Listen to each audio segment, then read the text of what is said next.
Good evening.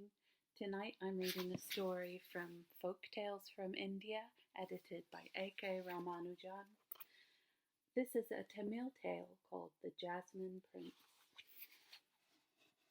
There was once a king who was called the Jasmine Prince because the scent of jasmines would waft from him for miles whenever he laughed.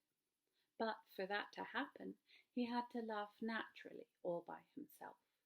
If someone else tickled him or forced him to laugh, there would be no scent of jasmines. The Jasmine Prince ruled a small kingdom and paid tribute to a king greater than himself, who had heard of this extraordinary power to produce the scent of jasmines by merely laughing. The great king wanted to see how it happened and to experience it himself, so he invited the Jasmine Prince to his court and asked him to laugh. But the prince couldn't laugh to order. He tried and tried, but he just couldn't bring himself to laugh. The great king was furious. "He is defying orders. He is trying to insult us," he thought, and clapped him in jail till he produced some laughter. Right in front of the prison house lived a cripple in a hut.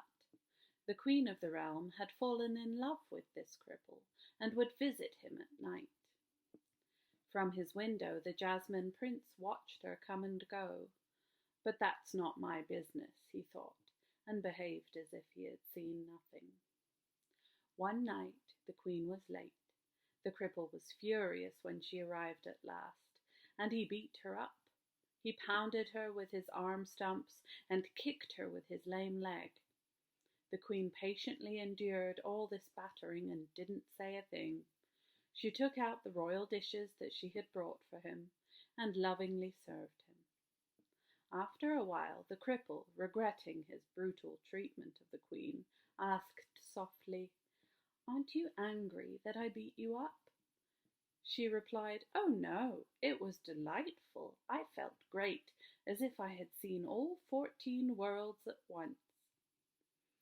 Now, right next to the veranda where they were talking to each other, a poor washerman was cowering in a corner in the cold. He had lost his donkey and had searched for it in vain for 4 or 5 days. He had despaired of ever finding the animal. But when he heard the queen say what she did, he thought, "If this lady has seen all 14 worlds, surely she will have seen my donkey somewhere." So he called out to her, "Lady, did you see my donkey anywhere?" At this the Jasmine Prince, who had been listening from his window, could not keep from laughing. He let out peal after peal of laughter into the night, and at once the air for miles around was filled with the fragrance of jasmines. The dawn was still some hours away, but the prison guards ran to the great king and told him of the laughter and the burst of fragrance. Without even waiting for dawn, the king had the Jasmine Prince brought to his palace and said to him, "When I asked you to laugh for me the other day, you couldn't. But now, what on earth made you laugh in the middle of the night?" The prince tried hard to hold back the reason for his laughter, but the king insisted, so the prince told him the truth. When the king had heard everything, he issued 2 orders. One was to send the Jasmine Prince back to his capital with all due honors. The other was to throw his queen at once into the lime kiln. The end. Good night.